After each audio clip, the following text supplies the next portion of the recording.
சகோதரர்களே, சில நேரங்களில் மகிழ்ச்சியான நிலையும் கூட நாம் எடுக்கக்கூடிய சில முடிவுகளினாலே பிரச்சனையாக மாறுகிறது இல்லையா?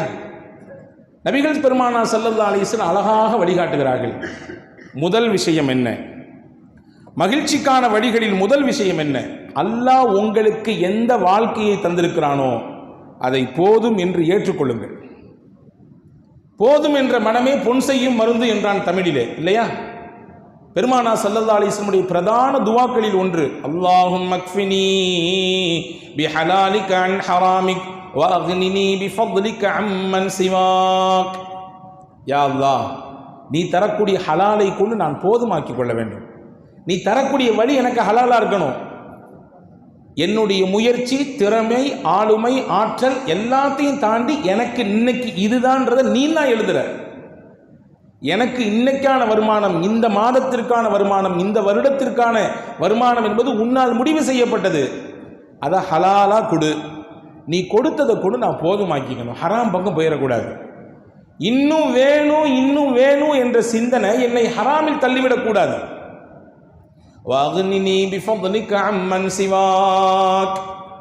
உன் நன்றி வேறு யாரிடத்திலும் நான் கையேந்த கூடாது. கண்ணியமான வாழ்க்கையை எனக்கு கொடு. ரசூலுல்லாஹ் கேட்பாங்க. நபி பெருமான் ஸல்லல்லாஹு அலைஹி வஸல்லம் அன்னவர்கள் இப்படித்தான் துஆ செய்திருக்கிறார்கள். ஹதீஸிலே வந்திருக்கிறது. Karim's biryani paradise at liberty and catering services, கோடம்பாக்கத்தின் அறுசுவை அடையாளம். உருவத்து பின் ஜுபைர் என்கின்ற தாபீன்களிலே கட்டுப்பட்டவர், முக்கியமானவர். மதீனாவிலே 7 முஃப்திகள் இருந்தார்கள். அந்த 7 நபர்களில் இவரும் ஒருவராக இருக்கிறார். ஆயிஷா அம்மாவுக்கு நெருங்கிய உறவு. சொல்லப்போன உருவத்து பின் ஜுபைருக்கு காலா முறை ஆயிஷா ரலியல்லாஹு தஆலா அன்ஹா. இந்த ஹதீஸை இவங்க தான் அறிவிக்கிறாங்க. ஹஜ்ரத் ஆயிஷா ரலியல்லாஹு தஆலா அன்ஹா சொன்னாங்க, இன்னா குன்னா நந்துரு இலல் ஹிலால் சும்மல் ஹிலால் சலாசத அஹில்லா. நாங்கள் 3 மாதங்கள் தொடர்ச்சியாக தலைப்பறையை பார்த்து கொண்டே இருந்திருக்கிறோம். நீங்கள் பார்க்குறத பார்த்தா ஏன் தலைப்பறையை அவங்க பார்த்துக்கிட்டே இருந்தாங்கன்னு கேட்குறீங்களா? 3 மாதம் எங்களிடத்திலே ரவுண்டில் வந்துருச்சு. ஆனால் வமா ஊகிதத் ஃபீ அபியாத்தி ரசூலுல்லாஹி ஸல்லல்லாஹு அலைஹி வஸல்லம் அன்னார். நெருப்பை மூட்டுவதற்கு நபிகள் பெருமானார் ஸல்லல்லாஹு அலைஹி வஸல்லம் வீட்டிலே எண்ணெய் இல்லை, நெருப்பை மூட்ட முடியவில்லை. தொடர்ச்சியாக 3 மாதம், தொடர்ச்சியாக 3 மாதம் வீட்டிலே அடுப்பெரியவில்லை. அப்படின்னா என்ன அர்த்தம்? சாப்பிட்றதுக்கு போதுமானது எதுவும் இல்லை. அடுப்பெறிந்தால் தானே அடுத்து அங்கே உணவு வயிற்றை நிரப்ப முடியும். ஆயிஷா அம்மா சொல்றாங்க, உருவத்து பின் ஜுபைர் ரலியல்லாஹு அன்ஹு கேட்டாங்களா ஆயிஷா ரலியல்லாஹு இடத்துல, வமா தஆமுக்கும் யா ஹாலா. ஹாலாவே, அந்த 3 மாதம் அப்படி நீங்க என்ன சாப்பிட்டீங்க? அந்த மாதிரி நெருக்கடியான காலகட்டமாக இருந்தால் நீங்க என்ன சாப்பிடுவீங்க? நம்ம வீட்டு பெண்களை போன்ற அல்ல, நாயகத்தினுடைய துணைவியாராச்சே, பெருமானாருடைய அந்த நேரடி கண்காணிப்பில் உருவானவர்களாச்சே. ஹஜ்ரத் ஆயிஷா அம்மா சொன்னாங்க, அல் அஸ்வதான் அத்தமரு வல் மா. பேரிச்சம்பழத்தை சாப்பிடுவோம், தண்ணீரை குடிப்போம். பேரிச்சம்பழத்தை சாப்பிடுவோம், தண்ணீரை குடிப்போம். இதுதான். இதை கொண்டு நாங்கள் 1 மாதம் அல்ல, 2 மாதம் அல்ல, 3 மாதங்கள் கடத்தி இருக்கிறோம். ஆனால் எங்காவது ஒரு நபிகளுடைய வரலாற்றிலே பெருமானாருடைய மனைவிமார்கள் சண்டை போட்டார்கள் என்ற வரலாற்றை சொல்ல முடியுமா? நீங்கள் தரக்கூடியதுக்கு எங்களுக்கு பத்தவில்லை, நாங்கள் குறைபட்டுக் கொள்கிறோம், எங்களுக்கு இவ்வளவு கொடுத்தா பத்தாது, இம்புடு வேணும் அம்புடு வேணும் என்று அடம் பிடித்ததாக, அதை முரண்டு பிடித்ததாக நாயகத்தின் துணைவியார்களின் வாழ்க்கையிலே வரலாறு உண்டா? கிடையவே கிடையாது. ஏன்? நபிகள் பெருமானார் ஸல்லல்லாஹு அலைஹி வஸல்லம் பயிற்றுவித்த முறை. அல்லாஹ் என்ன தருகிறானோ அதை ஏற்றுக்கொள்ளுங்கள், பொருந்திக் கொள்ளுங்கள். அல்லாஹ் கொடுக்கக்கூடியதை நீங்கள் பொருந்திக் கொண்டால் அல்லாஹ் இன்னும் தருவான். எப்போ குறை மனப்பான்மை வருகிறதோ அப்பொழுதுதான் இன்னும் இன்னும் நெருக்கடிகளும் உங்களுக்கு கூடுகிறது. பாருங்க, ஒரு அற்புதமான வரலாற்று செய்தி. அபுல் ஆஸ் பின் ரபிஆ என்று ஒருவர் இருந்தார். இவர் யாரு? நபி பெருமான் ஸல்லல்லாஹு அலைஹி வஸல்லம் மருமக பிள்ளை. ரசூலுல்லாஹ் தன்னுடைய மகள் ஜைனப் ரலியல்லாஹு தஆலா அன்ஹா அவர்களை அபுல் ஆஸுக்கு தான் நிக்காஹ் முடிச்சு கொடுத்திருந்தாங்க. மக்காவில் சிறப்புமிக்க மனிதர் அவர், ஒரு மரியாதைக்குரிய மனிதர். வியாபாரத்தினுடைய நுட்பங்களை, அதனுடைய ரகசியங்களை எல்லாம் தெரிந்தவர். இவர் வெளியூருக்கு போனார் அப்படின்னா அபுல் ஆஸிடத்திலே பல முதலாளிகள் வந்து காசை கொடுத்து எனக்கும் சேர்த்து சரக்கு வாங்கிட்டு வாங்கன்ற அளவுக்கு நுட்பத்தோடு நுணுக்கத்தோடு வியாபாரத்தை கையாளக்கூடிய பக்குவம் பெற்றவர். ஆனால் அல்லாஹ்வுடைய நாட்டம், ரசூலுல்லாஹ் மதீனாவுக்கு போயிட்டாங்க. அபுல் ஆஸ் இஸ்லாத்தை ஏற்றுக்கலை. ஒரு குறிப்பிட்ட கட்டத்துக்கு பின்னாடி ஜைனப் ரலியல்லாஹு அன்ஹா அவர்களை பெருமானார் ஸல்லல்லாஹு அலைஹி வஸல்லம் இங்கே வரவழைச்சிக்கிட்டாங்க, மதீனாவுக்கு வரவழைச்சிக்கிட்டாங்க. இங்கே செய்தி என்னவென்றால், மனைவி மதீனாவில் இருக்காங்க, கணவர் அபுல் ஆஸ் மக்காவில் இருக்கிறார். இப்பொழுது வியாபாரத்துக்கு இவர் கிளம்புகிறார். அந்த காலகட்டத்தில் மிகப்பெரிய வியாபார சந்தை ஷாம், சிரியா. அங்கே தான் வேர்ல்டு மார்க்கெட், அது உலக சந்தை. அங்கே தான் போவார்கள், கொண்டு போனதை விற்பார்கள், அங்கிருந்து பொருட்களை வாங்கிட்டு வருவாங்க. இந்த மாதிரியான ஒரு காலகட்டம். இப்போ அபுல் ஆஸ் இடத்துல மக்காவினுடைய பெரிய பெரிய தலைவர்கள்லாம் நிறைய காசு கொடுத்துருந்தாங்க. நீங்கள் போகிறதோடு எங்களுக்கும் சேர்த்து பொருளை வாங்கிட்டு வாங்க. அபுல் ஆஸ் போனார். சஹாபாக்கள் இங்கே செய்தி கிடச்சிருச்சு, அபுல் ஆஸ் தன்னுடைய காசை மட்டும் கொண்டு பொருளை வாங்கிட்டு வரல, மக்காவினுடைய முக்கியமான தலைவர்களுடைய காசெல்லாம் எடுத்து வந்திருக்காரு. பெரிய பொருளாதாரம் இப்போ அவர்கிட்டருந்து மக்காவுக்கு பாஸ் ஆக போகுது. மக்காவுக்கு இந்த காசு பணம்லாம் போனால், இந்த வியாபார சரக்குகள்லாம் போனால் அவங்க என்ன செய்வாங்க? நமக்கு ஆப்போசிட்டாக தான் பயன்படுத்துவாங்க, முஸ்லீம்களுக்கு எதிராகத்தான் பயன்படுத்துவார்கள். நபியே, எனவே அபுல் ஆசை வழியிலேயே மடக்கிவிட்டால் மொத்தத்தையும் தடுத்தரலாம், மொத்தத்தையும் என்ன செஞ்சிடலாம், அவரிடத்திலிருந்து பறித்து கொள்ளலாம் என்று சஹாபாக்கள் ஒரு ஆலோசனை சொன்னாங்க. ரசூலுல்லாஹ்க்கு அது சரின்னு பட்டுச்சு. அடுத்தவங்களுடைய பொருளில் ஆசைப்பட வேண்டும் என்பதல்ல, இந்த பொருளும் இந்த சரக்கும் அங்கே போனால் இதை கொண்டு மறுபடியும் முஸ்லீம்களின் மீது தாக்குதல் கொடுப்பதற்கும் முஸ்லீம்களை துன்பப்படுத்துவதற்கும் தான் இது உதவி செய்யும். இதை ஏன் அங்கே போயிட்டு இதை வந்து தடுக்கிறது, இங்கனே கிள்ளி விட்டுலாம்னு ரசூலுல்லாஹ் நினைச்சாங்க. அபுல் ஆஸை பிடிச்சிட்டாங்க, வளைச்சிட்டாங்க.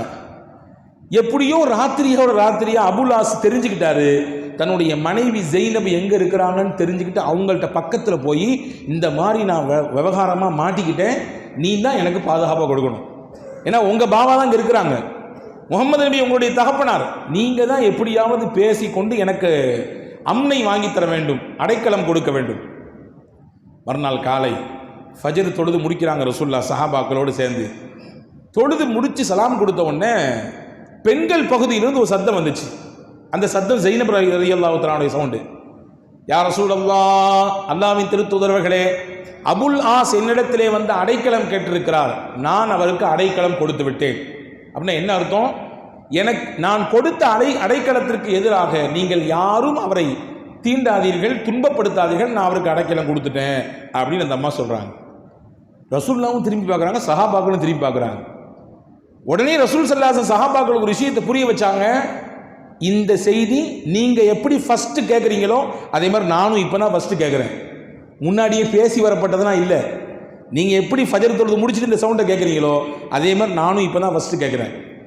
என்ன ஏதுன்னு பேசிக்கலாம் அப்படின்னு சொல்லி ஜெய்னப் அம்மாவிடத்தில் பேசி முடிச்சு கடைசியில் அபுல் ஆஸ் அவர்கள் கூட்டி வரப்பட்டார். கூட்டி வரப்படும் பொழுது என்ன ஏதுன்னு விசாரிச்சாங்க. ஹஜ்ரத் ரசூலுல்லாஹி ஸல்லல்லாஹு அலைஹி வஸல்லம் அவர்கள் அபுல் ஆஸிடத்தில் தன்மையாக பேசினார்கள், அவருடைய உள்ளத்தை தொட்டார்கள். அவர் நபிகளுடைய பேச்சு. ரசூலுல்லாஹ் சொன்னாங்க, சத்திய இஸ்லாத்தை ஏற்றுக்கிறீங்களான்னு கேட்டாங்க. அபுல் ஆஸ் கொஞ்சம் தயக்கம் காட்டினார். தயக்கம் காட்டியோடு அவர் சொன்னார், ஒரு நியாயமான காரணத்தையும் சொன்னார். என்னிடத்திலே நம்பி மக்காவினுடைய பெரும் பெரும் தலைவர்கள் பெரிய காசை, பெரிய பொருளாதாரத்தை முடக்கியிருக்கிறாங்க. நான் போய் இதை அவங்கள்ட்ட முதல்ல கொண்டு போய் அமானிதத்தை சேர்க்கணும். இந்த பொருளாதாரத்தை கொண்டு போய் அவர்களிடத்தில் உரிய முறையில் சேர்த்தாக வேண்டும். அதற்கு பிறகு இறைவன் நாடினால் நான் யோசிக்கிறேன், முடிவெடுக்கிறேன் என்று அபுல் ஆஸ் சொன்னார். வரலாற்றில் எழுதுனாங்க, பெருமானார் ஸல்லல்லாஹு அலைஹி வஸல்லம் நுட்பமான அணுகுமுறையில் இது ஒன்றுங்க. ரசூலுல்லாஹ் பொதுவாகவே சிறிய மீனை போட்டு பெரிய மீனை பிடிப்பாங்கன்னு சொல்லுவாங்கல்ல, அதே மாதிரி பெருமானார் ஸல்லல்லாஹு அலைஹி வஸல்லம் அந்த இடத்துல அபுல் ஆஸை சஹாபாக்கள்கிட்ட கேட்டாங்க, இவர் விட்டுருவோமான்னு கேட்டாங்க. இவர் ஒரு நியாயமான காரணம் சொல்கிறார், இதை விட்டுறலாம், இவர் போகட்டும், அல்லாஹ் நாடினால் இவர் மூலமாக நிறைய மாற்றங்களை இந்த தீனுல் இஸ்லாத்திற்கு தருவான் என்று சொல்லி பெருமானார் ஸல்லல்லாஹு அலைஹி வஸல்லம் அவரை விட்டுட்டாங்க. பாருங்க, வரலாற்றில் எழுதுகிறார்கள், பெருமானார் ஸல்லல்லாஹு அலைஹி வஸல்லம் அன்னவர்களுக்கோ சஹாபாக்களுக்கோ அவர் கொண்டு வந்த ஒரு குண்டுமணி அளவுக்கு இருக்கக்கூடிய தங்கத்திலும் கூட ஆசை வரவில்லை. எவ்வளோ அதிகமாக கொண்டு வந்திருக்கிறார்கள். இதை நம்ம எடுத்துக்கலாமே, இதை நம்ம வச்சுக்கலாமே, இதை நம்ம பயன்படுத்திக்கலாமே, கொஞ்சம் கூட வரவில்லை. அவர்களுக்கெல்லாம் இருந்த சிந்தனை, இவர் நேர்வழி பெற்றுவிட வேண்டும், இவர் வெற்றி பெற்று விட வேண்டும், அந்த வழிக்கு வந்துவிட வேண்டும் என்பதுதான் பெருமானாரின் சிந்தனை, சஹாபாக்களின் சிந்தனை அப்படிதான் இருந்துச்சு. அல்லாஹ்வுடைய நாட்டம். அபுல் ஆஸ் போனார், மக்காவுக்கு போனார். யார் யாரெல்லாம் தன்னிடத்திலே பொருளை தந்திருந்தார்களோ எல்லாத்தையும் கூப்பிட்டு திருப்பி எல்லாத்துக்கும் அவங்களுக்கு உரிய முறையில் பொருளை சேர்த்தார். சேர்த்து முடிச்சுட்டு எல்லாத்தையும் கேட்டார், நீங்கள் கொடுத்ததை சரியாக உங்கள்கிட்ட கொடுத்துட்டா நான் திருப்பி மிகச்சரியாக கொடுத்துட்டீங்க, ஒரு சின்ன அளவுக்கு கூட உங்கள்கிட்ட மோசடி கிடையாது, நம்பிக்கைக்கு 100% உரியவராக நீங்கள் இருக்கிறீங்க, நாங்கள் எல்லாரும் உங்களுக்கு சான்றிதழ் கொடுக்குறோம் அப்படின்னு சொன்ன பொழுது அந்த இடத்தில் எல்லாத்தையும் கொடுத்து முடிச்சுட்டு எல்லாத்துக்கும் முன்னாடி நின்று சொன்னார் அபுல் ஆஸ், அஷ்ஹது அல்லா இலாஹ இல்லல்லாஹ் வ அன்ன முஹம்மதன் அப்துஹு வ ரசூலுஹு. ஷஹாதத் சொன்னார். எல்லாருக்கும் ஆச்சரியம், என்னங்க நீங்களும் உங்களுடைய மாமனார் காட்டக்கூடிய வழிக்கு பக்கம் திரும்பிட்டீங்களா, மதம் மாறிட்டீங்களா, வேற ஏதாவது உங்களுக்கு சிந்தனை மாறி போச்சா, உங்களுடைய மூளை குழம்பி போய்விட்டதா என்று வார்த்தைகளால், தடித்த வார்த்தைகளால் அபுல் ஆஸ் பின் ரபியாவை எல்லாரும் பேசும்பொழுது அபுல் ஆஸ் ஒரு வார்த்தை மட்டும் சொன்னாரு, அந்த இடத்தில் முகமது நபியும் அவர்களின் தோழர்களும் என்னிடத்தில் நடந்து கொண்ட அந்த நடவடிக்கையிலேயே என்னுடைய உள்ளத்தை இறைவன் மாற்றிவிட்டான். அப்பொழுதே எனக்கு அந்த எண்ணம் வந்துவிட்டது, இந்த மார்க்கத்தை ஏற்றுக்கொள்ள வேண்டும். துளியளவும் இவர்களுக்கு இந்த பொருளின் மீது ஆசை இல்லையே, துளியளவும் இதை அபகரிக்க வேண்டும் என்ற எண்ணம் இல்லையே, கொஞ்சத்தையாவது பிடுங்கிக் கொள்வோம், மிச்சத்தை விட்டு விடுவோம் என்ற சிந்தனை கூட இவர்களுக்கு வரவில்லையே. எவ்வளவு தூய்மையான சிந்தனை கொண்டவர்கள், கொள்கை கொண்டவர்கள். அங்கே நான் ஏற்றுக்கணும்னு ஆசைப்பட்டேன், ஆனால் நான் ஏற்றுக்கிட்டேன்னு சொன்னால் நீங்கள் எல்லாரும் என் மேலே அவதூறு சொல்லிடுவீங்க. அவர் மாமனார் கூட போய் சேர்ந்துக்கிட்டாரு, நம்மள்கிட்ட வாங்கின மொத்த காசையும் சுருட்டி எடுத்துக்கிட்டாரு, மொத்தமாக போட்டார், நமக்கு பூஜ்ஜியத்தை போட்டுட்டு போயிட்டாரு, எல்லாத்தையும் ஏமாத்திட்டாரு என்று ஊர் முழுக்க என்னை பற்றி நீங்கள் அவதூறு பேசி விடுவீர்கள். அமானிதத்திற்கு மோசடி செய்தவனாக நான் மாறி போய்விடுவேன் என்ற சிந்தனை எனக்கு வரவில்லை என்றால் நான் அங்கேயே ஏற்றிருப்பேன். அந்த ஒரு பொறுப்பை நிறைவேற்றணுன்றதுக்காக வேண்டி தான் அங்கே வந்தனே ஒழிய வேற எந்த காரணமும் இல்லை என்று அபுல் ஆஸ் பின் ரபியா சொல்லிவிட்டு இப்பொழுது ராஜநடை போட்டு மதீனாவுக்கு போனார், இஸ்லாத்தை ஏற்றுக்கொண்டார். அதற்கு பிறகு இஸ்லாத்திற்கு பக்கபலமாக மிகப்பெரிய ஊன்றுகோலாக, உறுதுணையாக அபுல் ஆஸ் பின் ரபியா இருந்ததாக வரலாற்று குறிப்பிருக்கிறது. அன்பு சகோதரர்களே, இந்த நிகழ்ச்சி நமக்கு சொல்லித்தரக்கூடிய முக்கியமான பாடம் என்ன தெரியுமா? பெருமானாரும் பெருமானாரின் சஹாபாக்களும் அவருடைய பொருளாதார விஷயத்திலே நடந்து கொண்டான அணுகுமுறை. அல்லாஹ் நமக்கு விதித்ததை நமக்கு தருவான், இங்கிருந்து தான் எடுக்கணும்னு எந்த தேவையில்லை, நமக்கு தர வேண்டியதை அல்லாஹ் தருவான். இன்னைக்கு நாளைக்கா முடிவு செய்யப்பட போகிறது, நாம் உலகத்திற்கு வருவதற்கு முன்பாகவே அல்லாஹ் நமக்கானதை எழுதி முடித்து விட்டான். வந்து சேர வேண்டியது வந்து சேரும் என்று பெருமானார் ஸல்லல்லாஹு அலைஹி வஸல்லம் உறுதியாக நம்பினார்கள். அதை சஹாபாக்களுக்கு சொல்லிக் கொடுத்தார்கள். எனவே தான் பெருமானாருடைய சஹாபாக்கள் இந்த நிலைப்பாட்டை உறுதியாக எடுத்தாங்க. உமர் ரலியல்லாஹுடைய காலத்தில் ஷாம்ல ஹிமஸ் அப்படின்னு ஒரு நகரம் இருந்துச்சு. அந்த நகரத்திற்கு ஆளுநராக ஹஜ்ரத் உமர் ரலியல்லாஹு ஒரு சஹாபியை நியமிச்சாங்க. யார் அப்படின்னா சயீத் இப்னுல் ஆமிர் ரலியல்லாஹு அன்ஹு. ஒரு மிகச்சிறந்த வரலாற்றுக்கு சொந்தக்காரர். நல்ல புது பொண்ணு, புது மாப்பிள்ளை, நிக்காஹ் புதுசாக முடிஞ்சு இவங்க 2 பேர்த்தையும் மாப்பிள்ளையும் பொஞ்சாதியும் அனுப்பி வச்சிடறாங்க. எங்க ஹிமஸுக்கு, நீங்கள் போய் எங்கே போய் ஆளுநராக அந்த மக்களுக்கு சிறப்பான வழிகாட்டுங்க, அந்த மக்களை நீங்கள் வழி நடத்துங்கன்னு சொல்லி இங்கே ஹிமஸுக்கு வந்து மக்களிடத்திலே மக்கள் பணியாற்றினார்கள், பல்வேறு விதமான காரியங்களை செஞ்சாங்க. இடையில இவங்களுடைய நிலையை கேள்விப்பட்டு உமர் ரலியல்லாஹு அன்ஹு அங்கிருந்து கொஞ்சம் அவர்களுக்கு தேவையான, உலகத்துக்கு தேவையான சில காசு பணங்களை எல்லாம் கொடுத்து அனுப்புவாங்களாம். அதில் சயீத் இப்னுல் ஆமிர் ரலியல்லாஹு தஆலா அன்ஹு எந்த பொருளையும், யாருடைய பொருளையும் தேவைக்கு அதிகமாக அவர்கள் ஆசைப்படவே மாட்டார்கள் என்ற வரலாற்று குறிப்பு மட்டுமல்ல, அதுதான் அந்த ஹிமஸ் நகர மக்களின் மீது அவரை பற்றி உயர்ந்த சிந்தனையை ஏற்படுத்துவதற்கு காரணமாக இருந்தது. உங்களுடைய வரலாற்றில் நிறைய செய்திகள் இருக்கிறது, இருந்தாலும் இதை மட்டும் சொல்லுகிறேன். அன்பு சகோதரர்களே, நமக்கு அல்லாஹ் தருவதை தருவான். நமக்கு என்ன கொடுத்திருக்கிறான் அல்லாஹ்விற்கு தெரியும். அளந்து கொடுக்க வேண்டுமா, அளக்காமல் கோரி கொடுக்க வேண்டுமா என்று. கொடுத்தவன் அவன். எனவே கொடுத்ததை கொண்டு பொருந்தி கொண்டு ஏற்றுக்கொண்டு மனதோடு வாழக்கூடிய அந்த வாழ்க்கை இருக்கிறதே மகிழ்ச்சிக்கான முக்கியமான வழி என்பதை நாம் தெரிந்து கொள்ள வேண்டும். 1. 2வது, மகிழ்ச்சிக்கான வழிகளை பெருமானார் ஸல்லல்லாஹு அலைஹி வஸல்லம் சொல்லும் பொழுது சொன்னார்கள், மரங்கள் மன்னியுங்கள். உங்களுக்கு ஏதாவது ஒரு விஷயம் நடக்கிறது, உங்களுக்கு யாராவது ஏதாவது தொந்தரவு தந்திருக்கிறார், ஏதாவது பேசிவிட்டார், அல்லது நோவு செய்து விட்டார், அல்லது உங்களுக்கு இடைஞ்சல் கொடுத்து விட்டார், அதையே மனதில் போட்டு வைத்து புழுங்கி கொண்டிருக்கிறார்கள். இருக்காதீர்கள். அது உள்ளத்தில் இருக்க இருக்க உங்களுக்கு அழுத்தம் தான் கூடும். இறக்கி வையுங்கள். இறக்கி வைத்துவிட்டு மன்னித்து விட்டு கடந்து போய்கொண்டே இருங்கள். அல்லாஹ் மகிழ்ச்சியை தருவான். இன்னைக்கு உளவியல் மனத்தத்துவ நிபுணர்கள் சொல்கிறார்கள், மன அழுத்தம் ஏன் கூடுகிறது? கடந்த காலத்தை நினைத்து, கடந்த காலத்தில் தனக்கு ஏற்பட்ட அவமானங்கள் நினைத்து, அல்லது உதாசீனப்படுத்தப்பட்ட அந்த நிலைகளை நினைத்து மனுஷன் அப்படியே அதை நினைச்சு திரும்ப திரும்ப அதை மனதிலே கொண்டு வந்து கொண்டே இருப்பதினாலே அவனுடைய நிம்மதியை அவன் துளைக்கிறான். எனவேதான் பெருமானா ஸல்லல்லாஹு அலைஹி வஸல்லம் மரங்கள் மன்னியுங்கள் என்று சொல்லிக் கொடுத்தார்கள். சொல்லி கொடுத்தாங்க மட்டும் இல்லைங்க, அதை செஞ்சு காமிச்சாங்க.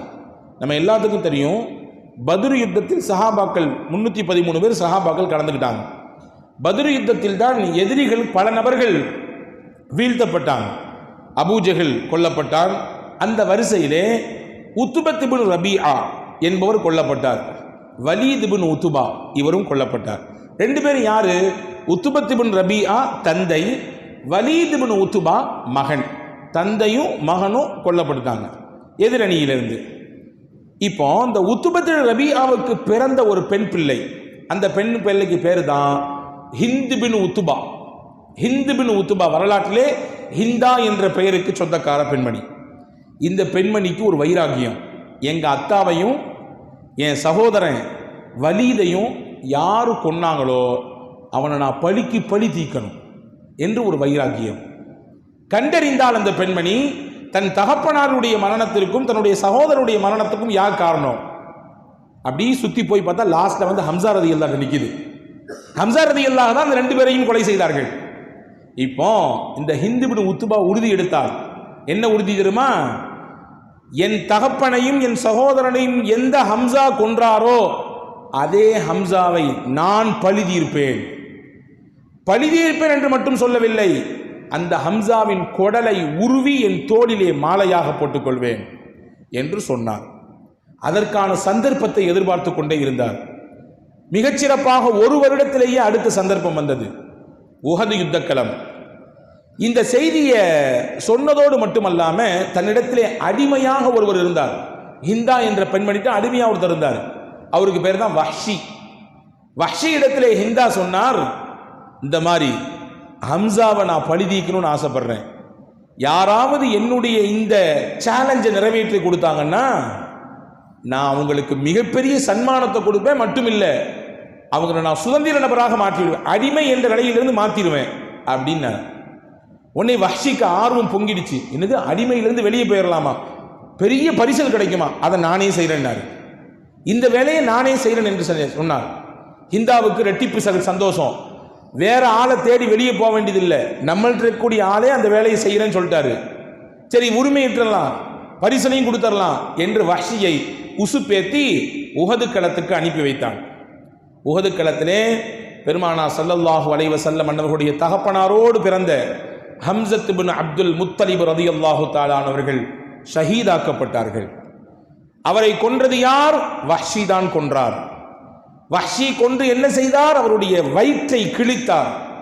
அல்லாஹு அக்பர்.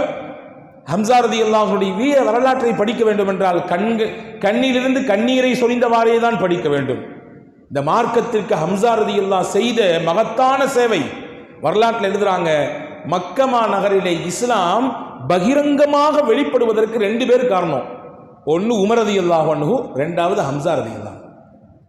ரசூலுல்லாவை அடித்தார்கள், மக்காவின் ஆரம்ப கட்டத்திலே சித்திரவதை செய்தார்கள். குடல், அதாவது ஒட்டகத்தினுடைய நஜீசான குடலை தூக்கி பெருமானாருடைய முதுகிலே தூக்கி போட்டார்கள். ஒரு கட்டத்திலே இந்த செய்தியெல்லாம் பொறுத்து கொள்ள முடியாமல் ஹம்ஸா ரலியல்லாஹு அன்ஹு அப்ப இஸ்லாத்தை ஏத்துக்கல, வெளியில அம்பையும் வாளையும் தூக்கிட்டு வேட்டைக்கு போயிருந்தாங்க. செய்தி சொன்னாங்க, உங்களுடைய சச்சா மகன் முகமது அவர்கள் எந்த மாதிரி துன்பெல்லாம் படுறாங்க போய் பாருங்க, அவங்கள கேட்கறதுக்கு நாதி இல்லையா என்று ஒரு பெண்மணி வந்து சொன்னாங்க. நேரம் வந்தார் ஹம்ஸா. வந்த அபூஜஹலிடத்திலே தான் வைத்திருந்த அந்த வில்லை திருப்பிட்டு விட்டாரு அடி தலையில. கேட்க ஆள் இல்லைன்னு நடந்துறியா நீயே? இப்போ சொல்றேன் கேட்டுக்கோ, இந்த முகம்மது அவர்கள் எந்த மார்க்கத்தில் இருக்கிறாரோ அதே மார்க்கத்தை நானும் ஏற்றுக்கொண்டேன். எந்த சத்திய இஸ்லாத்தில் இருக்கிறார் என்பதற்காக வேண்டி அவரை நீங்க துன்புறுத்துறீங்களோ, அடிக்கிறீங்களோ, வேதனைப்படுத்துறீங்களோ, இனிமேல் நான் அந்த மார்க்கத்தை பின்பற்றக்கூடியவன், அவருக்கு பக்கபலமாக நான் இருக்க போறேன். இனிமே கை வச்சு பாரு யாராவது ஒரு ஆளு, என்று பெருமானா ஸல்லல்லாஹு அலைஹி வஸல்லமுக்கு ஆதரவு கொடுத்து அடைக்கலம் கொடுத்தவர் ஹம்ஸத் இப்னு அப்துல் முத்தலிப் ரலியல்லாஹு அன்ஹு. அது மட்டும் இல்லைங்க, ரசூலுல்லாஹி ஸல்லல்லாஹு அலைஹி வஸல்லமோடு பால்குடி சகோதரர் என்கின்ற உறவையும் ஹம்ஸா ரலியல்லாஹு பெற்றிருக்காங்க. ஏகதேசம் ரசூலுல்லாஹுக்கும் ஹம்ஸா ரலியல்லாஹுக்கும் ஒத்த வயதாக இருக்கும். இப்போ ஹம்ஸா ரலியல்லாஹுடைய இந்த வஃபாத்து, இந்த ஷஹாதத் ரசூலுல்லாஹுடைய உள்ளத்தை அப்படியே போட்டு அழுத்துச்சு. தான் கூட பால் குடித்த சகோதரர் மட்டுமல்ல, இந்த இஸ்லாத்தினுடைய எழுச்சிக்கு, இந்த இஸ்லாத்தினுடைய உயர்வுக்கு முக்கியமான காரணம் ஹம்ஸா. ஷஹீதாக்கப்பட்டாருன்றது ஒரு விஷயம் இல்லை, சிதைத்து சின்னாபின்னப்படுத்தப்பட்டு விட்டார். அவருடைய உடல் எல்லாம் அங்கங்கமாக வெட்டப்பட்டிருக்கிறது. ஹிந்தா என்ன செஞ்சிச்சு அந்த பெண்மணி என்றால், காதை துண்டாக அறுத்தது, கையை துண்டாக வெட்டியது, காலை துண்டாக வெட்டியது, ஈரக்கொலையை எடுத்து கடித்து மென்று துப்பி போட்டது. இந்த காட்சியோட ஒரு போர்க்களத்தில் ஒருத்தருடைய உடல் இருந்தால் எப்படி இருக்கும் பாருங்க. உஹது களத்திலே வந்து நின்று பெருமானா ஸல்லல்லாஹு அலைஹி வஸல்லம் கண்ணீர் வடிக்கிறார்கள் தன்னுடைய சிறிய தகப்பனார் ஹம்ஸா ரலியல்லாஹுவை பார்த்து. இந்த மாதிரியான காரியத்தை செய்து சந்தோஷ கூத்தாடியது ஹிந்த் பின் உத்துபா என்ற அந்த பெண்மணி. அதாவது அல்லாஹு தாலா ஒரு விஷயத்தை மட்டும் நம்ம நல்லா புரிஞ்சுக்கணும். இந்த சத்திய இஸ்லாத்திற்கு அல்லாஹ் வளர்ச்சியை எங்கிருந்து கொடுத்திருக்கிறான் தெரியுமா? யாரெல்லாம் எதிர்த்தார்களோ அவர்களெல்லாம் தான் பிற்காலத்தில் இந்த இஸ்லாத்தை தூக்கி பிடித்தார்கள். பெரும் பெரும் உயர்வுக்கு அந்த இஸ்லாத்தை கொண்டு போய் நிறுத்தியது ஆரம்ப காலகட்டத்தில் இஸ்லாத்தை எதிர்த்தவங்க, இஸ்லாத்தினுடைய வளர்ச்சிக்கு முட்டுக்கட்டை போட்டவர்கள், இஸ்லாத்தை ஏற்றுக்கொண்ட முஸ்லிம்களுக்கு தொந்தரவு தந்தவர்கள். ஆனால் அவங்க தான் அல்லாஹு தாலா பிற்காலத்திலே இந்த மார்க்கத்தினுடைய மிகப்பெரிய உயர்வுக்கு அல்லாஹ் காரணமாக்குறான். அந்த காரணங்களில் ஒருவர் அல்லாஹ் நாடினான் ஹம்ஸாவின் மரணத்திற்கு, ஷஹாதத்திற்கு காரணமாக இருந்த ஹிந்தா இஸ்லாத்தை இப்பொழுது ஏற்றுக்கொள்ளப் போகிறார்.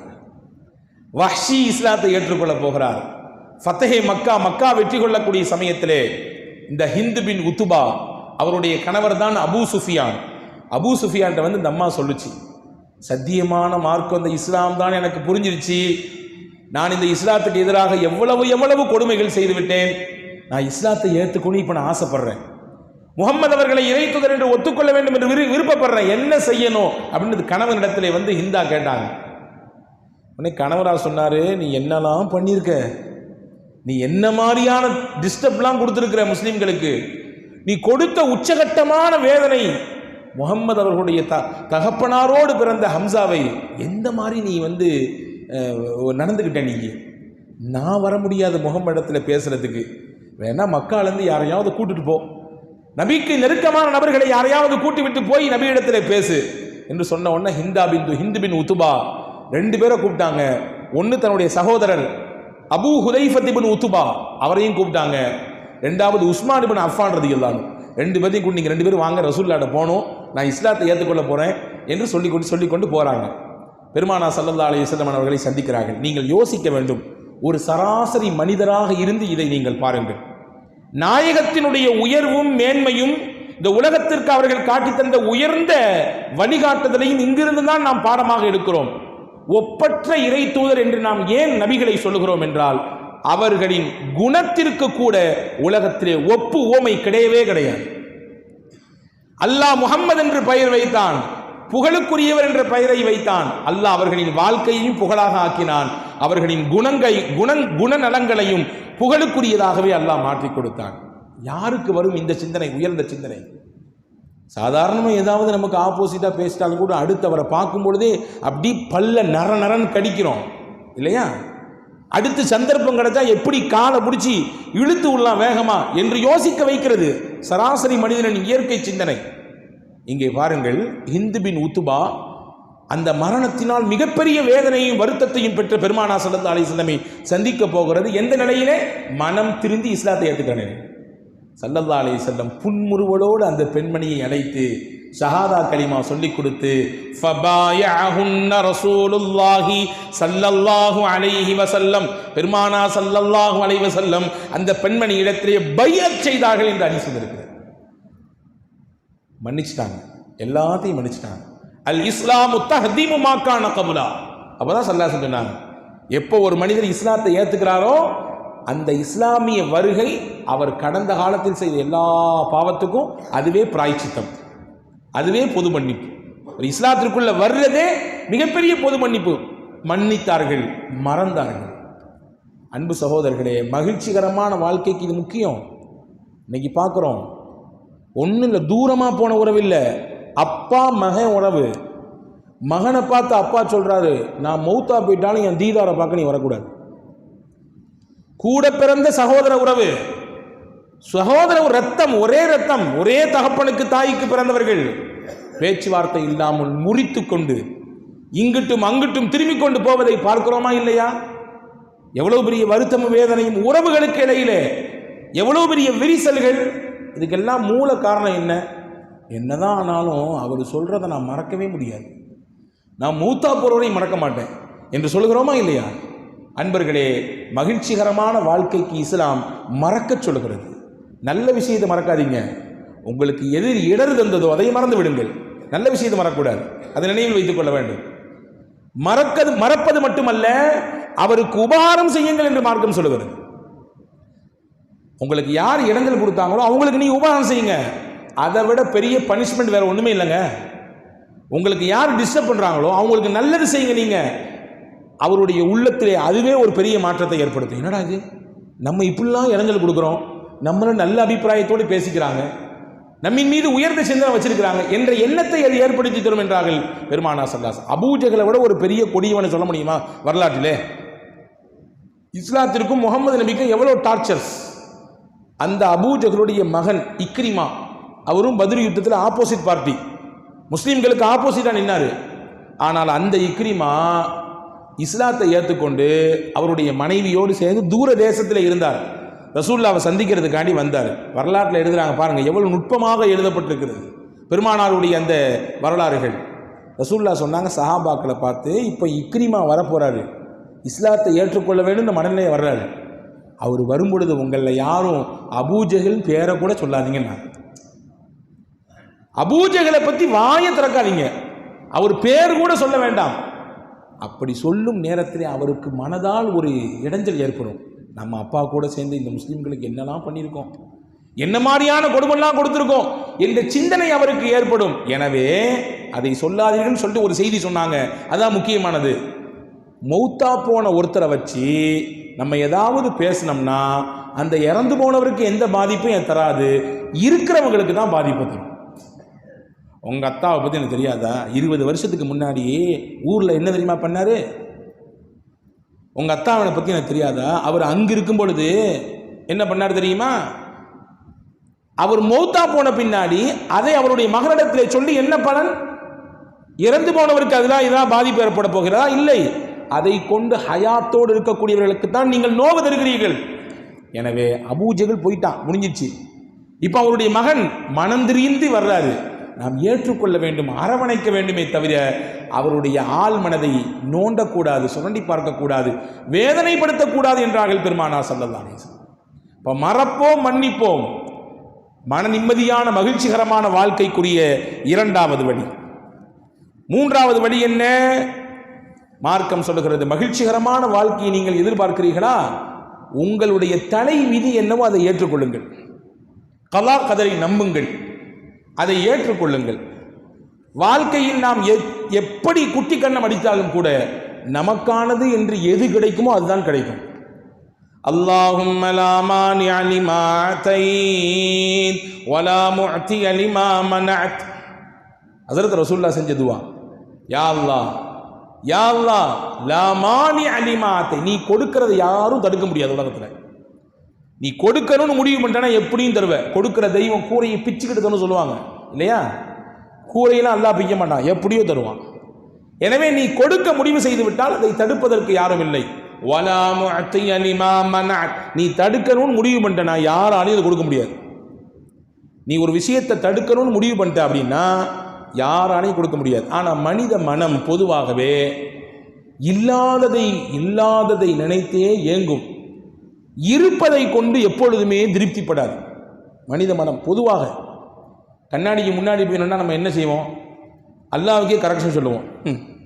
கொஞ்சம் தாடி பெருசாக இருந்தால் நல்லா இருக்கும்ல, கொஞ்சம் குண்டாகி போயிட்டேன், கொஞ்சம் ஒல்லியாக இருந்தால் நல்லாயிருக்கும், கொஞ்சம் குள்ளமாயிட்டேன், இன்னும் கொஞ்சம் ஹைட்டாக இருந்தால் இன்னும் நல்லா இருக்கும் இல்லையா? இருப்பது ஏராளம், இல்லாதது குறைவு. ஆனால் மனித மனதின் இயற்கை அந்த குறைவான இல்லாததை பற்றியே சுற்றி சுற்றி வரும். முல்லா நஸ்ருத்தீன் மிகப்பெரிய விகட கவி அவர். ஒரு நாள் சந்தைக்கு வந்தாராம். எல்லாத்தையும் சத்தம் கொடுத்தாரு, மக்களே எல்லாரும் என்னை கவனிங்க, நாளை காலையில் யாரெல்லாம் 9 மணிக்கு இந்த குறிப்பிட்ட இடத்துல வர்றீங்களோ, ஒரே நாளில் கோடீஸ்வரன் ஆகிறது என்ன வழி அதை நான் உங்களுக்கு சொல்லித்தர போகிறேன். நாளை காலைல 9 மணிக்கு இந்த குறிப்பிட்ட இடத்துக்கு வந்துடணும் அப்படின்னு சொல்லிட்டு போயிட்டார். மக்கள் நம்பினாங்க, முல்லா ஏதாவது சொன்னால் விவகாரம் முக்கியமான விஷயம் இருக்கும், எனவே எல்லாரும் போயிடலான்னு சொல்லி மறுநாள் காலையில் 9 மணிக்கு அந்த குறிப்பிட்ட இடத்துல கூட்டம் அப்படியே அலை மோதுது. 9 மணி ஆச்சு, 9:01 ஆச்சு, முல்லாவை ஆளை காணோம். எல்லாரும் திரும்பி பார்க்காங்க, முல்லா வாங்க. கடைசியில் முல்லா வந்தார். மெதுவாக வந்து அப்படி அந்த அந்த இடத்துலையே உயர்வான ஒரு இடத்துல மேலே ஏறினார். ஏறி இப்படி எல்லாத்தையும் ஒரு பார்வை பார்த்தாரு. பார்த்துட்டு கீழே இறங்கி விறுவிறு நடக்க ஆரம்பிச்சிட்டாரு. எல்லாரும் சத்தம் போட்டாங்க, என்ன முல்லா 9 மணிக்கு வந்தால் ஒரே நாளில் கோடீஸ்வரன் ஆனது வழி என்னன்னு சொல்கிறேன்னு சொன்னீங்களே, நீங்கள் பார்த்துட்டு போகிறீங்க, என்ன விவகாரம் இது அப்படின்னு கேட்டான். முன்னே முல்லா ரொம்ப கேஷுவலாக சொன்னார், இந்த ஊரில் எத்தனை முட்டாள் இருக்கான்னு பார்க்கணுன்னு ஆசைப்பட்டேன், பார்த்துட்டேன் அப்படின்னாரு. இந்த ஊரில் எத்தனை முட்டாள் இருக்கான்னு பார்க்கணுன்னு ஆசைப்பட்டேன், பார்த்துட்டேன், போயிட்டு வரேன்னாரு. நானும் சொல்கிறேன், நீங்களும் நம்பி வர்றீங்களே, எவ்வளோ மடமை இது, எப்படியா முடியும் ஒரு நாளில் கோடீஸ்வரன் ஆகுது? ஒரே நாளில் எப்படி முடியும்? எப்படி சாத்தியம்? யோசிக்க வேண்டாமா? உங்களுக்கு இறைவன் என்ன தந்திருக்கிறானோ அதை கொண்டு நகர்த்து போகலாமே, இல்லாத ஒன்றை நினைத்து ஏன் நீங்க இப்படி அலையறீங்க அப்படின்னு முல்லா கேட்டார் என்பதாக வரலாற்று குறிப்பு இருக்குது. அன்பு சகோதரர்களே, கதிரை ஏற்றுக்கொள்ள வேண்டும். அல்லாஹ் நமக்கு என்ன வைத்திருக்கிறான் என்பதை நம்ப வேண்டும். பெருமானா சொன்னார், லவ் அன்னக்கும் தத்தவக்கலூன அலல்லாஹி ஹக்க தவக்குலிஹி, அல்லாஹ்வின் மீது நீங்கள் அசைக்க முடியாத நம்பிக்கை வைத்திருந்தால் எதானாலும் எனக்கு கிடைப்பது கிடைக்கும் நிச்சயம், அது எங்கே நான் போனாலும் என்னை விட்டு கை மாறி போகாது என்று நீங்கள் 100% நம்பினீர்கள் என்றால், அந்த 100% நான் ஏன் சொல்றேன்னா, அதுல 1% கூட குறையக்கூடாது. கிடைக்குமா, வந்துடுவாரா, இன்னைக்கு இந்த ப்ராஜெக்ட் முடிஞ்சிருமா, சைன் ஆயிருமா, நம்ம நினைச்ச மாதிரி உண்டான லாபம் இன்னைக்கு கிடைச்சு, அந்த ஆயிருமா என்ற கொஸ்டின் கூட வரக்கூடாது. 100% உங்களுக்கானது உங்களுக்கு வரும் என்று நீங்கள் நம்பினால், அல்லாஹ் சொன்னா ல ருஸிக்தும், அல்லாஹ் உங்களுக்கு ரிஸ்க கொடுப்பான். எப்படி கொடுப்பான் தெரியுமா? அதுக்கு ஒரு உதாரணம் சொன்னாங்க அழகாக.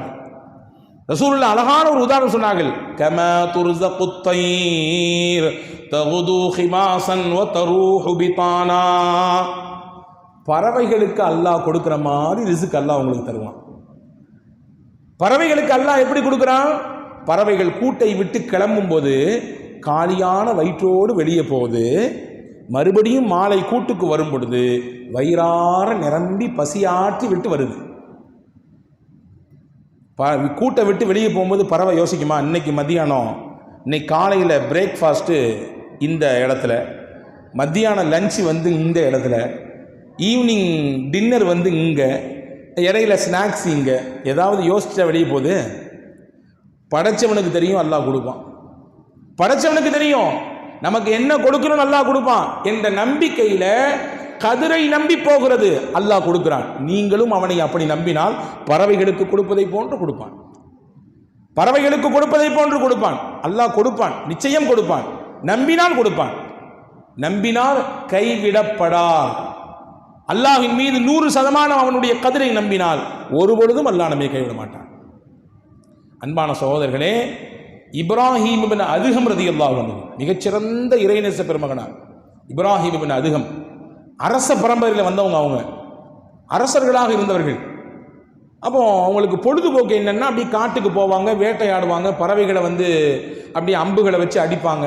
இப்படி ஒரு நாள் போய்கிட்டு இருக்கும் பொழுது ஒரு ஆச்சரியமான காட்சியை பார்க்குறாங்க இப்ராஹிம் இப்னு அதுகம் ரலியல்லாஹு அன்ஹு. காட்டில் போயிட்டு இருக்கும்போது காட்டினுடைய மையப்பகுதியிலே கை கால் கட்டப்பட்ட ஒரு மனிதர் அப்படி கிடக்கிறார். கையும் கட்டப்பட்டிருக்கு, காலும் கட்டப்பட்டிருக்கு. இவங்க பார்த்த உடனே கொஞ்சம் யோசிக்கிறாங்க, ஒரு இடத்துல நின்றுறாங்க. கை கால் கட்டப்பட்ட மனிதரிடத்தில் திடீரென்று எங்கிருந்தோ ஒரு பறவை வந்தது. அந்த பறவை மிகச்சரியாக தன்னுடைய நாவிலே, வாயிலே, அலகிலே ரொட்டி துண்டு வைத்திருந்தது. கரெக்டாக அந்த மனிதருடைய அந்த தோல் புஜத்தில் போய் நின்று அவருடைய வாய் அவளை பிளந்தவொடனே அந்த கொண்டு வந்த ரொட்டி துண்டை அவர் வாயில் வச்சுது. மறுபடியும் எங்கேயோ பறந்துச்சு, மறுபடியும் இன்னொரு துண்டு ரொட்டி துண்டு எடுத்துட்டு வந்துச்சு. அதே மாதிரி வாயில் வச்சுது. இப்படி 2-3 டைம் எடுத்துக்கொண்டு வச்சுட்டு போயிடுச்சு. இதை பார்த்தாங்க இப்ராஹிம் அதிகம் ரதியல்லாஹு போய் பக்கத்தில் போயிட்டாங்க. அப்போ நீ என்ன கைகாலெலாம் கட்டப்பட்டிருக்கு? அவர் சொன்னார், நான் ஒரு பெரிய வியாபாரி, வியாபாரத்தெல்லாம் முடிச்சுட்டு சரக்கெல்லாம் எடுத்துகிட்டு வழியில் வந்துட்டு இருக்கும் பொழுது நாங்கள் ஒரு டீமாக குழுவாக வந்தோம். என்கிட்ட நிறைய சரக்கு இருந்துச்சு. என்னை பிடிச்சிட்டாங்க கொள்ளையர்கள், கையும் காலையும் கட்டி போட்டாங்க. என் கூட வந்து 2-3 தோழர்கள் என்னை விட்டுட்டு ஓடி போயிட்டாங்க, சரக்கையும் விட்டு போயிட்டாங்க. வந்தவர்கள் சரக்கையெல்லாம் கட்டி எடுத்துக்கொண்டு என்னுடைய கையையும் காலையும் கட்டிவிட்டு என்னை கொல்லணும் தான் தீர்மானிச்சாங்க. ஆனால் அதில் உள்ள யாரோ ஒருத்தவன், ஏன் அவனை கொல்லணும், கையெல்லாம் கட்டி போட்டு வாங்க, அப்படி அவன் காய்ந்து கருவாடாகி போகட்டும் என்று சொன்னார். அந்த மாதிரி கைகாலெல்லாம் கட்டி விட்டு போயிட்டாங்க. அப்படியா, எத்தனை நாள் ஆச்சு? 1 வாரம் ஆச்சுன்னாரு. இந்த 1 வாரம் என்ன சாப்பிட்ட, எப்படி நீ வந்து பசியாருன்னு கேட்டாங்க. இப்ராஹிம் பின் அதிகம் ரலியல்லாஹு அந்த மனிதர் சொன்னார், நீங்கள் கொஞ்ச நேரத்துக்கு முன்னாடி இது பார்த்தீங்கல்ல, ஒரு காகம் வந்துச்சா, ஒரு பறவை கரெக்டாக வந்து என் வாயில் சாப்பாடு தந்துச்சா, இதே மாதிரி தான் 1 வாரம் நடந்து கொண்டிருக்கிறது. அல்லாஹ் தந்து கொண்டே இருக்கிறான், அல்லாஹ் தான் தர்றான். இப்ராஹிம் அதிகம் ரலியல்லாஹு ஒரு கையை காலை அவுத்து விட்டாங்க, அவரை போக சொன்னாங்க. வரலாற்று எழுதுகிறார்கள், இப்ராஹிம் அதிகம் அரசராக இருந்தவர்கள் அங்கிருந்து இறைநேசர்களுடைய பாதையில் நகருவதற்கு முக்கியமான ஒரு நிகழ்வு இந்த நிகழ்வு தான். அல்லாஹ் கொடுக்க நினைத்தால் எப்படியும் தருவான், அல்லாவின் கதிரை நம்பினால் எப்படியும் மனிதர்களுக்கு கொண்டு வந்து சேர்ப்பான். அதற்கு இது மிகப்பெரிய சாட்சி, அல்லாஹ் கண்ணிலே காமிச்சுட்டான் என்பதை பார்த்து அவர்களுடைய வாழ்க்கையினுடைய அந்த தடமே மாறியது, மிகப்பெரிய இறைநேசத்திற்காக மாறினார். எதுக்கு சொல்ல வர்றேன்னா, கதிரை நம்ப வேண்டும், அல்லாஹ் நமக்கானதை தருவான் என்று நம்ப வேண்டும். எது நடந்தாலும் கதிர் ஏற்றுக்கொள்ள வேண்டும். சந்தோஷமா இருந்தாலும் சரிதான், துக்கமா இருந்தாலும் சரிதான். ஹதீஸ்ல ஒரு செய்தி வரும் பாருங்க, அல்லாஹ் மலக்குகள்கிட்ட கேட்பான். சில மனிதர்களுக்கு அல்லாஹ் குழந்தையை தருகிறான், அதுவும் கிஃப்ட் தான். சில மனிதர்களுக்கு கொடுத்த குழந்தையை அல்லாஹ் பறித்துக் கொள்கிறான், அதுவும் ஒரு வகையில் சொல்ல போனால் இங்கே சோதனையாக தெரியலாம், ஆனால் அது சுபசோபனம். அது சுபசோபனம். எங்கே சுபசோபனம்? இந்த பிள்ளைங்க அல்லாட்ட போய் நின்று சண்டை போடும், யா அல்லாஹ் என்னைய பெத்தவங்க இவங்க, சின்ன வயசுலயே என்னை நீ அழைச்சிக்கிட்ட, என் பெத்தவங்களை என் கூட நீ சொர்க்கத்துக்கு அனுப்பணும் அப்படின்னு சண்டை போடும். என்னைய பெத்தவங்க இருக்காங்க, அவங்கள விட்டுட்டு நான் வர முடியாது. குர்ஆனில் சொல்கிறான், அக்வாமி வ அபாரிக வ காஸிம் மின் மஈன் வில்தானும் முஹல்லதூன். சூரா வாக்கியாவில் அல்லாஹ் சொல்கிறான், சின்ன சின்ன சிறுவர்கள் தான் சொர்க்கத்திலே சொர்க்கவாதிகளுக்கு உணவு பரிமாறக்கூடியவர்கள். அந்த சின்ன சின்ன சிறுவர்கள் யாரு? யாரெல்லாம் அல்லாஹ் சின்ன வயதிலேயே அழைத்து கொண்டானோ, சிறு வயதிலேயே அழைத்து கொண்டானோ, அவர்களை சொர்க்கத்தினுடைய அழகானவர்களாக, சொர்க்கத்திலே சொர்க்கவாதிகளுக்கு அங்கும் இங்கும் பரிமாறக்கூடியவர்களாக அல்லாஹ் மாற்றி விடுவான். அவங்க போய் சண்டை போடுவாங்களாம். இப்போ சொல்ல வரக்கூடிய செய்தி என்னன்னா, அல்லாஹ் கொடுப்பதும் கிஃப்ட் தான். கொடுத்ததை எடுத்துட்டாலும் அல்லாஹ் ஏதோ ஒரு சுபசோபனத்துக்காண்டி எடுக்கிறான். ஆனாலும் அல்லாஹ்வுக்கும் இரக்கம் உண்டு தானே. அடியார்கள் மீது அல்லாஹுவின் இரக்கம் எந்த அளவுக்கு என்றால், நம்ப வேண்டும் பெருமக்களே, ஒரு தாய் தன் பிள்ளையின் மீது வைக்கக்கூடிய இரக்கத்தை விட 70 மடங்கு அதிகமாக வைத்திருக்கிறான்.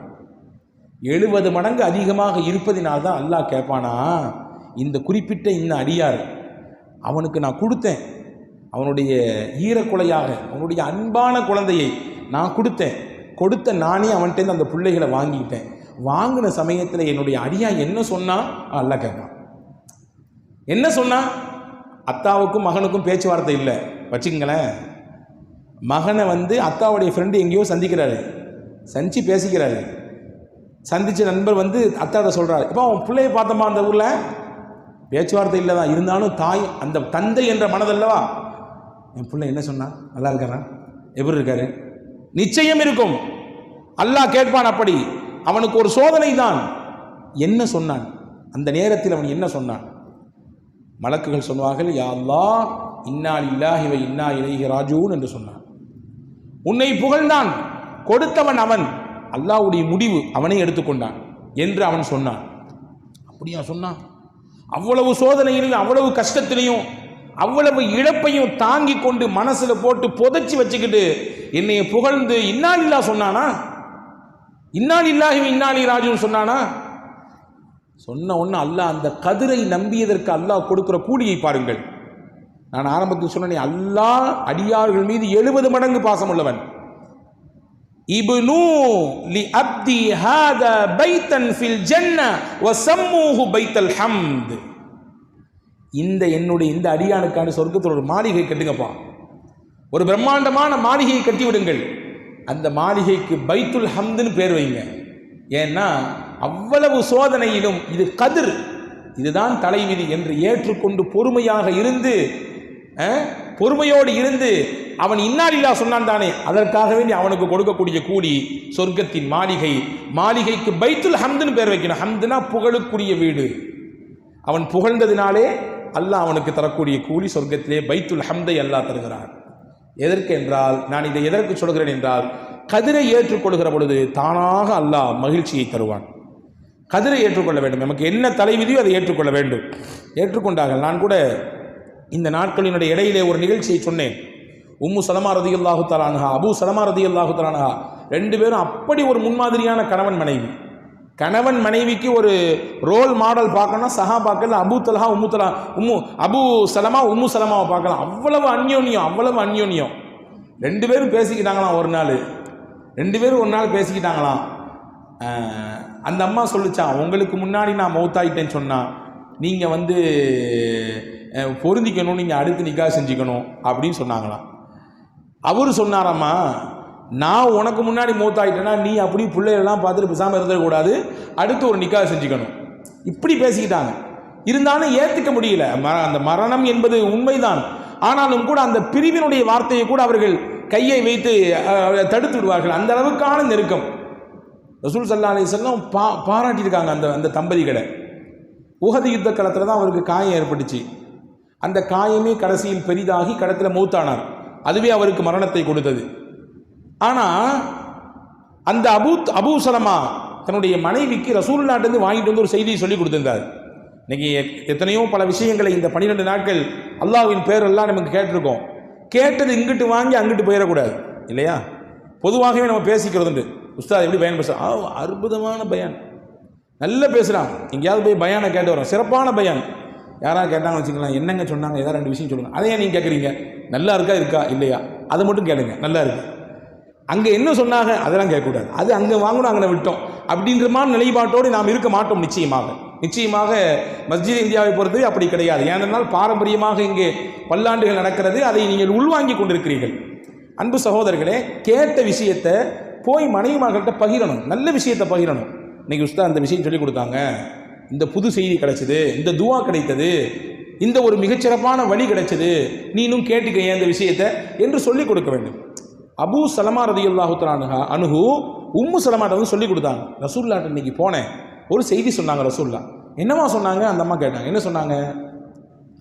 ஹஸரத் அபூ சலமா சொன்னாங்க, அல்லாஹு தாலா எந்த மனிதனுக்கு ஒரு சோதனையை தருகிறானோ அந்த சோதனை அவன் பொறுமையோடு ஏற்றுக்கொண்டு இன்னா லில்லாஹி வ இன்னா இலைஹி ராஜிஊன், இழப்பு சோதனை எது ஆனாலும் சரிதான், பொருளாதாரத்தில் இழப்பு, வியாபாரத்தில் கொஞ்சம் அடி நஷ்டம், ஏதோ ஒன்று, எது நடந்தாலும் சரிதான், அல்லது உயிரிழப்பு, அல்லது நம்ம நினைச்சது நமக்கு கிடைக்கல, சேரலை, எதானாலும் சரிதான், இன்னா லில்லாஹ் சொல்லிட்டு அல்லாஹும்ம அஜிர்னி ஃபீ முஸீபதி வக்லிஃப்னி கைரம் மின்ஹா. இது முக்கியமான துவா, ரசூலுல்லாஹ் கற்றுக் கொடுத்த ஒரு துவா.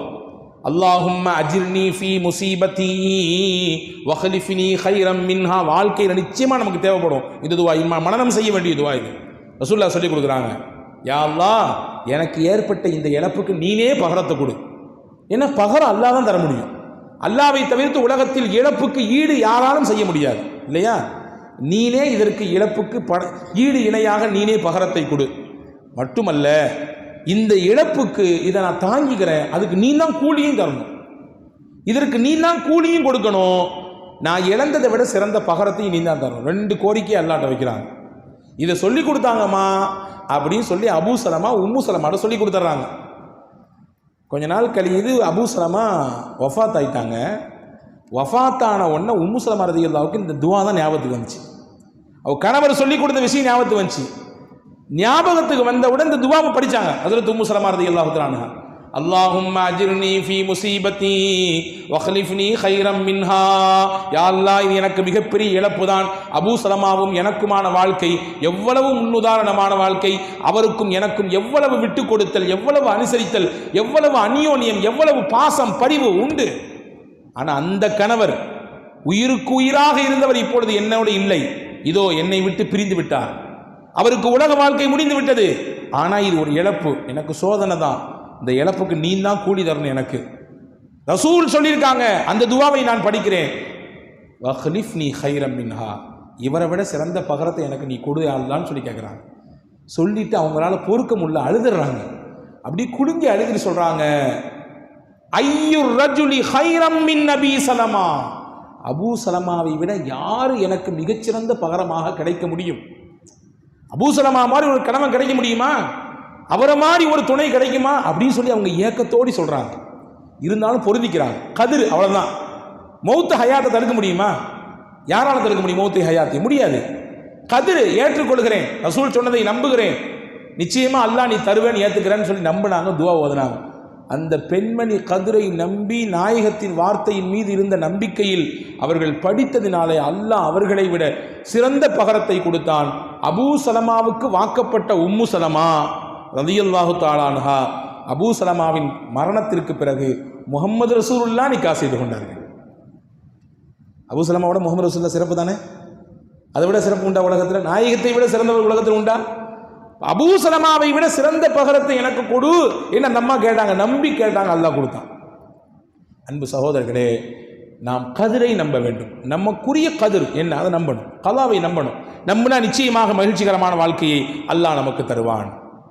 நாலாவதாக, எப்பொழுதுமே நேர்மறையான சிந்தனையோடு ஒருவரிடத்திலே பேச வேண்டும், பழக வேண்டும். எதிர்மறையான சிந்தனை நம்ம யோசிக்கக்கூடாது. அது நம்முடைய மகிழ்ச்சியை குலைச்சிடும், நிம்மதியை குலைச்சிடும். காடியில் போய்கிட்டு இருக்கிறோம், குறிப்பிட்ட நேரத்தில் போய் எத்திடுவோம், இன்ஷா அல்லாஹ் அல்லாஹ்வுடைய நாட்டத்தில் எத்திடுவோம் அப்படின்ற எண்ணத்தில் போகணும். போகிற வழியிலேயே யாராவது பிடிச்சிக்கிட்டாங்கன்னா, எங்கேயாவது ஏதாவது விபத்து நடந்துருச்சுன்னா, அல்லது வேறு ஏதாவது தடங்கள் ஏற்பட்டு அப்படின்னு சிந்திக்கக்கூடாது. எடுக்கும் பொழுதே நாம் காலெடுத்து எடுத்து வைக்கிற பொழுதே நேர்மறையான சிந்தனை, எதிர்மறையான நினைப்பு வரக்கூடாது. வந்துருச்சுன்னா நிம்மதி குறைஞ்சு போயிடும். பாருங்கள், ஒரு வரலாற்று செய்தி. அவுஃப் இப்னு மாலிக் அல் அஸ்ஜஇ ரலியல்லாஹு அன்ஹு சஹாபி. இந்த சஹாபி ரசூலுல்லாஹ்ட்ட ஓடி வர்றாங்க. யார் ரசூலுல்லாஹ், விவகாரம் ஒரு பெரிய முக்கியமான செய்தி நபியே, எனக்கு ஏற்பட்ட ஒரு சிரமம், என் மகனை காணோம். போர்க்களத்துக்கு போன எல்லாரும் திரும்பி வந்துட்டாங்க, என் மகன் வீட்டுக்கு வரல, என்ன பண்ணுறது?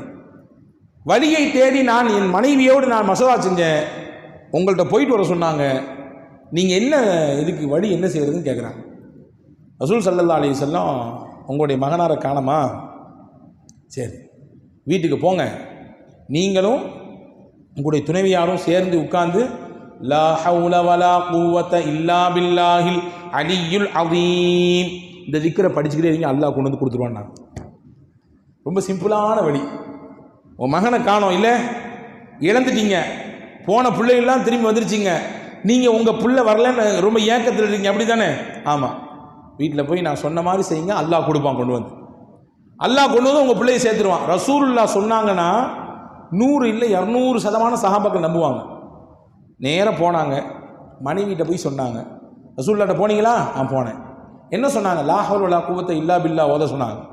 நம்ம வீட்டு பெண்களாக இருந்தால் அதை அப்புறம் ஓதிக்கலாம், முதல்ல போலீஸை வாங்க, முதல்ல போய் கம்ப்ளைண்ட் பண்ணுவோம். வேற ஏதாவது வழி தேடுவோமா? அங்கே சொல்லுவோமா, இங்கே சொல்லுவோமா? தெரிஞ்ச நம்பர் அங்கே இருக்கிறாங்களா, ஃபோனை போடுங்க, வாட்ஸ்அப் பண்ணுங்க, வீடியோ கால் போடுங்க, பேசுங்க. நடக்குமா இருக்காதா? ரசூலுல்லாஹ் சொன்னாங்க லா ஹவுல வலா குவத்த இல்லா பில்லா. அந்த அம்மா எதிர்மறையாக யோசிக்கவே இல்லை, நேர்மறையாக யோசிச்சுது. ஆமாம், ரசூல் சொன்னாங்கன்னா நடக்கும், நடக்கும், ஓதுவோம் வாங்க. வரலாற்றில் எழுதுறாங்க, ஓதுனாங்க. அதிகாலை ஃபஜருக்கு நெருக்கமான சமயத்தில் வேக வேகமாக கதவு தட்டப்படுது.